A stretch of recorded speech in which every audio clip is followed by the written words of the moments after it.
Hello Aquarius, welcome to your November Tarot forecast. This is Victoria from Mindful Bamboo and I'm here to give you an insight into your love situation, your relationship with whoever you have on your mind, then your career and workspace, and finally I'm gonna pull some cards to give you advice from the universe and how to best utilize the energies of the months.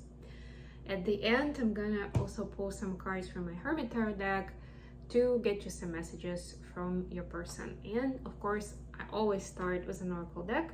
Today is the Whispers of the Ocean, and we'll see what the focus is going to be for you in the month of November. What do you need to know about to be mindful of? Let's get started right away. Remember, guys, one of my favorite cards. Remember, guys, that this is a general reading, so take only what resonates for you and leave what doesn't. Also, I would recommend checking out readings for all your major placements: Sun, Moon, Rising, or Venus. And if you like what I'm doing, don't forget to like the video, to leave a comment, let me know what you'd like to see more of, share the video, donate, get something out of my Amazon wish list. It's all to support the channel, and I appreciate having you all here, guys. You are the best. All right, so we have number 49, which comes to number 13, which is the transformational energy, which is actually what is happening for us collectively in the months of November. Be insightful and established, something that I would say is very natural for Aquarius. Anyway, ground and rebalance your energy. Bring your awareness into the now rather than allowing it to occupy the past or the future. So it's about staying grounded and balanced. Okay, let's see what we have for you with the tarot cards. Lovely card. I love these colors. I love the barrier reef.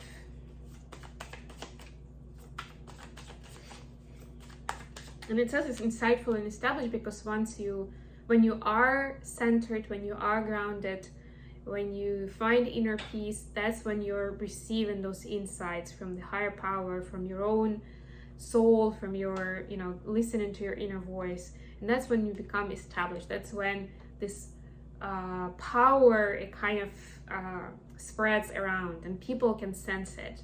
So you can even notice people treating you differently when that happens. Okay. So for your love connection, we have the Hierophant. You could be dealing with a Taurus. We have Seven of Wands. Setting up boundaries has been a big topic today. Several readings. And the Sun, the happiest card in the deck. Lovely. Could be dealing with a Leo. Okay, for workspace, we have Ten of Pentacles. Look at that. Like a jackpot. Winning a jackpot for some, I'm getting.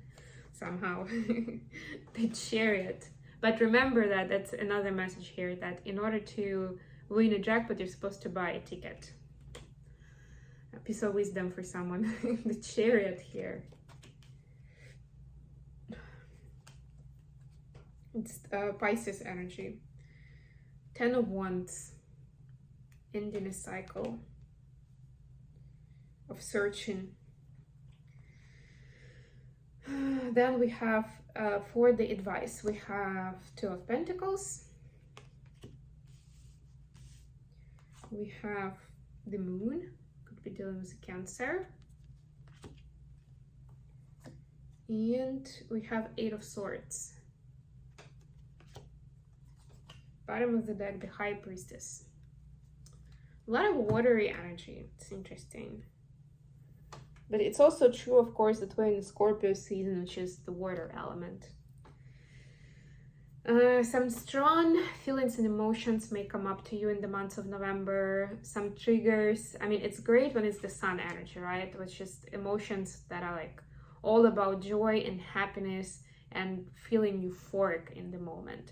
And it looks like that's what your relationship is going to be doing for you. The important part here, though, is that you do keep your boundaries healthy. So this is like the prerequisite to this situation, because this was card number 3, right? So it's very important to stay your ground, not in a defensive way, but in a healthy boundary setting way, right? Staying grounded and balanced. Those things are very much connected. When you let other people invade your private space and your energy and kind of take over in terms of controlling what you're doing, which way you're moving, you're not in that grounded space. You lose your power basically, right? So these things are connected, and important part is to keep self-actualizing, to keep realizing your gifts, your skills, sharing it with the world, showing yourself to others so people actually know who you are, what is important to you, what is your mastery, what is your craft, right? Sharing this craft with people. So do not get hung up on the family life or on a particular relationship that, like, you know, right now I just need to focus on this person and making it work for us. It might be okay for like a week, maybe a month, if it's something like if there is a special situation, but it cannot be the only plan that you have, right? Like the sun, and actually, yeah, thank you very much. That's interesting metaphor. The sun revolves around the earth, right? Like it cannot be, you cannot have this relationship to be the center of your universe, like the only thing that exists there. Like it can be an important part of your universe, but it cannot be the only thing. For your career space, we have 10 of Pentacles, the Chariot, and 10 of Wands. Yes, there's definitely a desire to move away, and if you can see, the Chariot is kind of in this pose. She's kind of like moving away from this space into this space. So there is a big transition. Again, we're talking about transformations in knowing which environment, which project, which team will bring you a lot of success and recognition, bonuses, I don't know, commissions, whatever it is you're looking for at your work, and which of those will actually drain you and bring you down so that you'll feel tired and upset, but nothing really to show up for, right? There is this bit of a crossroad energy that I'm feeling, but it's very important that you recognize, again, this intuition, this inner voice, when you get into the inner peace energy, right, in that space, to know exactly which way to go. It may not be as obvious right away, because both parties I'm hearing will be telling you some good stories and will try to persuade you to choose their project, they will be pushing their agenda, so to speak, right? So it's for you to decide what is light and what is shadow for you personally, right? Because we all have our subjective outlook on what's happening around us, and what is, you know, gold to one person is like trash to another person, and the other way around. So you cannot have other people tell you which is it, right? You need to decide for yourself, Aquarius. And lastly, for the advice, we have 2 of Pentacles, we have the Moon, and we have 8 of Swords. So it's very important, especially since we have the full moon in Taurus coming up on the 8th of November.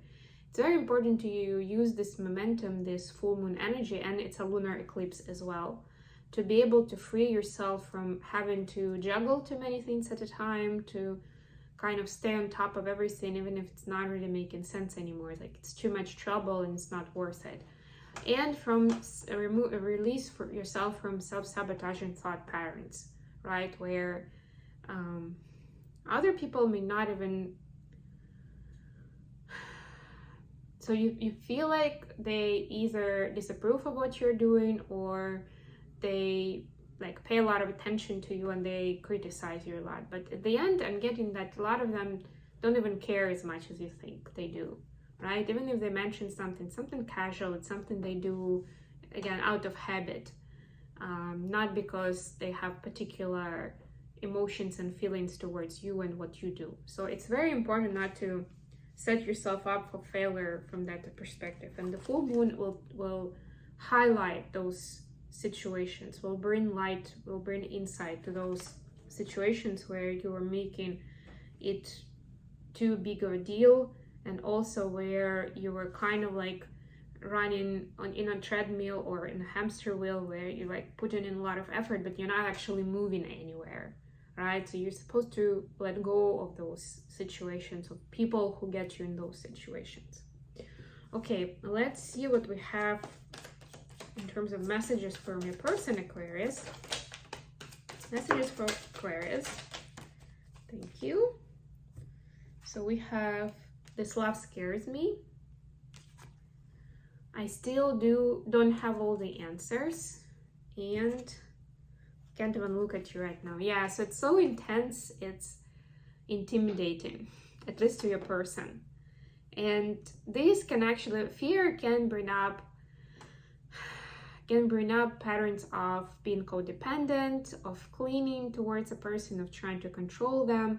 So that's why I feel like there is this Seven of Wands card here, where you're asked to stay strong in your boundaries, to keep strong. It will only benefit not just the relationship and yourself, but this partner of yours in their own story, because they will be able to deal with these feelings and emotions, with this traumatic emotions, really, right? It's this baggage from the past in a healthy way, without just clinging towards their usual pattern or their escape mechanism that they run into. And this can be a range of different reactions. I'm not gonna dive too deep into that because I want to keep this reading sweet and short. But if you're interested, you want to know more, contact me in the comments. I have my email address mentioned in the description box and on my website. So whichever way you prefer to get in touch, let me know. I do personal readings, I do coaching sessions. So get in touch and we'll set something up. Thank you very much for joining me today, guys. It's been great serving you, and I look forward to delivering more readings to you in the nearest future. Bye, everyone.